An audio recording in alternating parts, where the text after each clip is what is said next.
John Buffum has got to be the main competitor to beat in this event. His experience in American rallying is the best of anybody's.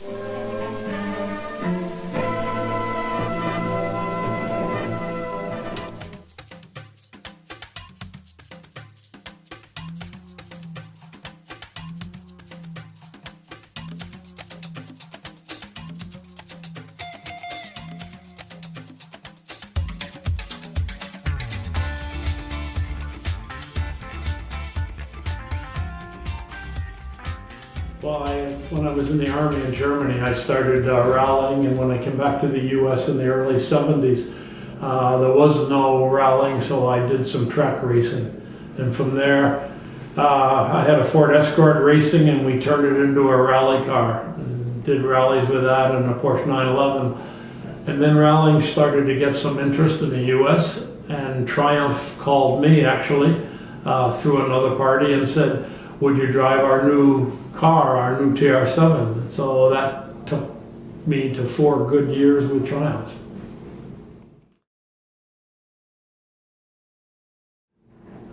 The Triumph was a short wheelbase car, and with the 4-cylinder engine, it was quite a good car. Could not quite match the Escorts and the Fiat 131s of the time in the late 70s.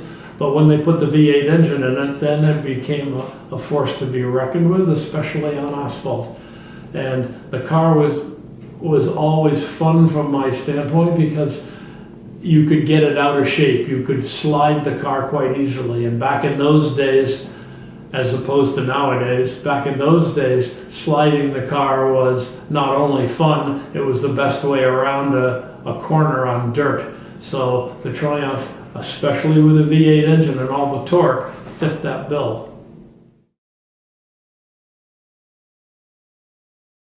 So I don't know who got the first idea of a V8 engine in a TR7. The TR7 was a nice car, but a bit mundane from a rally car standpoint.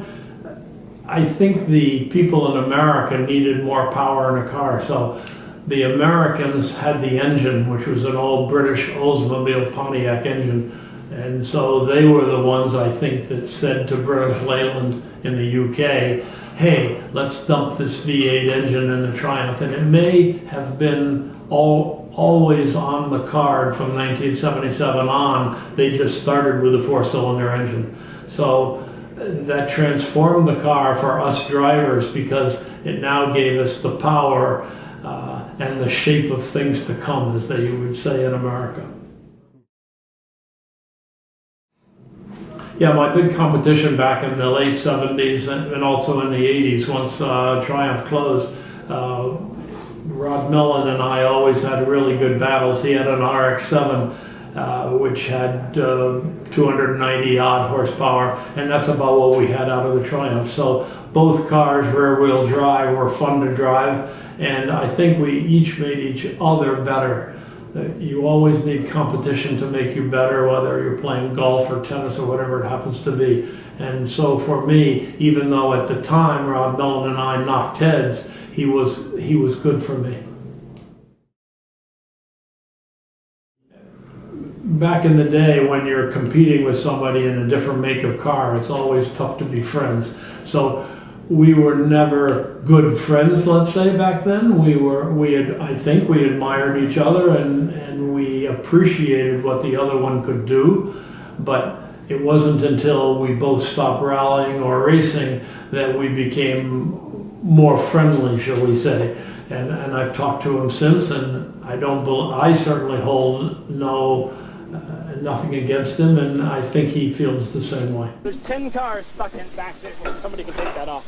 There's 10 cars stuck back in that sand wash, and we came down, and a couple of them pointed us the right way. We came at Van Nuchter, and they're all in the middle, and I made another decision, went up sort of over a mound, up over one of these berms, up onto the road, and back down, and luckily shot across the sand wash the other way or right through. Rod left before. He headed back to service, got halfway there, and realized that he didn't think he could find it, came back and took off. So he's got no gas, no tire change, plus he had a short service, if you can call it, not even a service. Block knows all the facts. He had the opportunity to go back. it seems like the difference will be whether they can... One of the things that I'll always remember as I look back from 40 years ago was John Davenport's invited me to come over and drive one of the four Works red TR7 V8s, as they were called at the RAC rally. And I never totally understood why he did, whether it was just my involvement as being one of the Works drivers and one of the Works drivers from a big country like the United States.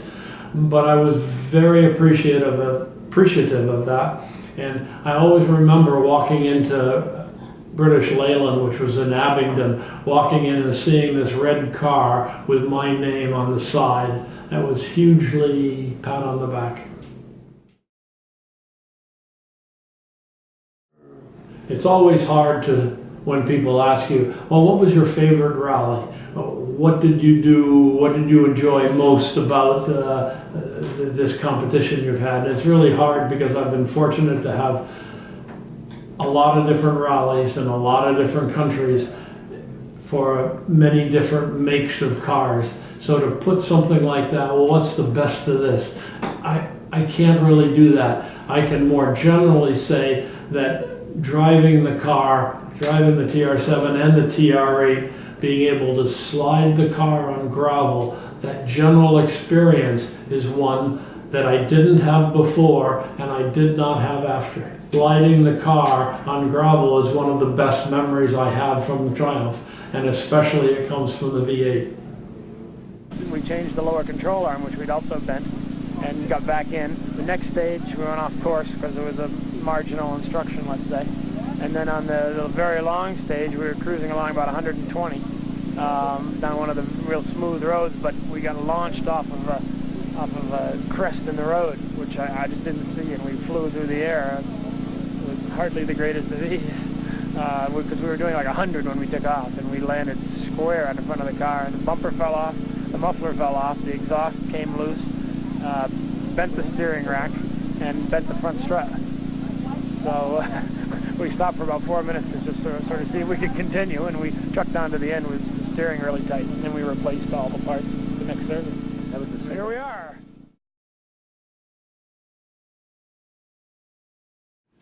Yeah, it's always easy to say that your one memory is a crash you had, and I suppose if somebody were to pinpoint something, I did have a couple of big crashes in the Triumph.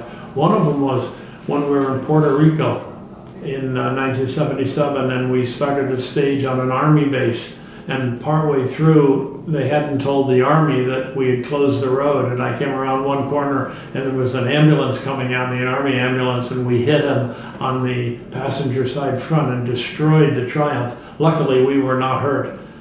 The other big accident I had with the Triumph was at the very end of Triumph in 1980 in the Press on Regardless. We came up a stage called Fuller Lake, and it was nighttime, as most of our rallies were in the US, and I came over a slight crest, and I read the road as going straight ahead, but essentially it was a fire break, and the road went 45 degrees to the right. I couldn't make it, so we ended up nestled, or crunched as the word would be, against the tree on the driver's side, just in front of me, luckily. And I remember we asked each other if we were all right, and then I realized my foot was caught between the clutch pedal and the inner fender well, so I had to sort of wiggle and wrench my foot out, which I was able to do, and that destroyed the last car, which left only one of my TR7 V8 or TR8s left, and that car luckily has been restored and is in beautiful shape. The 79 car, we experimented with putting the oil cooler for a weight distribution standpoint, and also to get more air to the water radiator, which was always a problem with the TR7 of getting enough air in on the hot rally. So we moved the oil cooler to the driver's side rear fender with a NACA duct. From 10 years ago or so, wound up in Belgium, and a guy named Eric over there has taken his time and refurbished the car and rebuilt the car. He's done the Eiffel Festival with the car, and it's in very nice shape, and I'm very glad that that car still exists. Yeah, so the U.S. is a pretty big country. And when we got done in 1979, and we were building on the East Coast at my workshop a new car, a new TR8, we kept the 79 car on the West Coast. We used it in Mexico at a NARA event, which was an event in the Mexican Championship that had both regularity and special stages. Then we did a rally in California with the car, and then British Leyland sent us up to Canada to do a couple of rallies. And those were the last two rallies, which were in the spring of 1980, that I did with the 1979 car.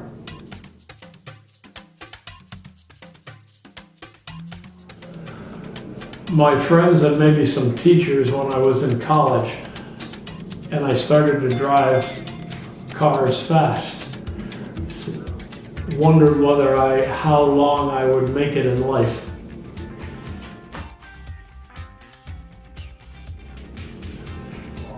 Lee Child is my favorite author with his Jack Reacher books. I love the strong personality that Jack Reacher has. He takes no prisoners.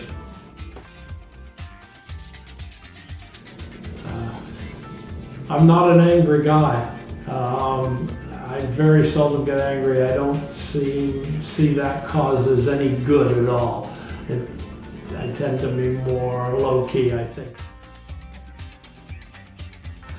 I have a Mazda 3, a nice little car that takes you from A to B, and it's just the opposite of what I would have said I would have driven 40 years ago. 40 years ago, or 50 years ago, my car was a Mustang High Performance, 271 horsepower at the time. It was a quick car, which is probably why my teachers and friends weren't sure I would make it out of college alive. But the Mazda 3 now fits my bill. Nothing goes wrong with it, knock on wood. Great little car.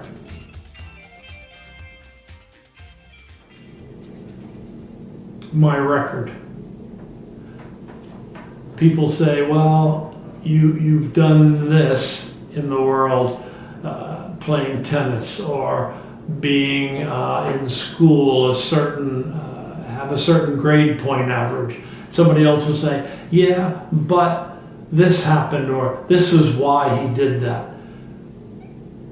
Intimating that you had outside forces that helped you in the situation you were in, specific situation you were in.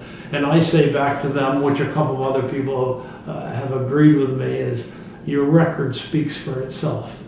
If you want to judge somebody, you can say, who was the best golfer? Was it Jack Nicklaus or Arnold Palmer or Tiger Woods?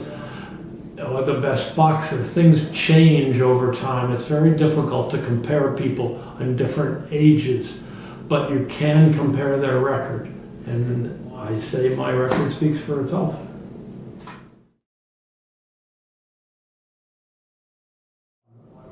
I think Dan Gurney was an awesome personality who I was fortunate enough to meet a couple of times. And I suppose maybe it doesn't depend on who you happen to have met. I play some golf, so Tiger Woods would be interesting to talk to.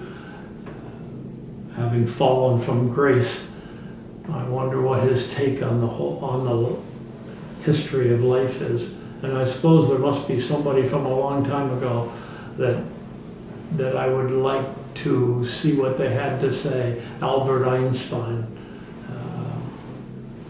such an intelligent guy that had some great ideas, and I'm into astronomy also, that keep getting proven over and over again, that what he said in 1917 or 1920 keeps getting proved to be correct. Those are cool questions. Those are really cool questions.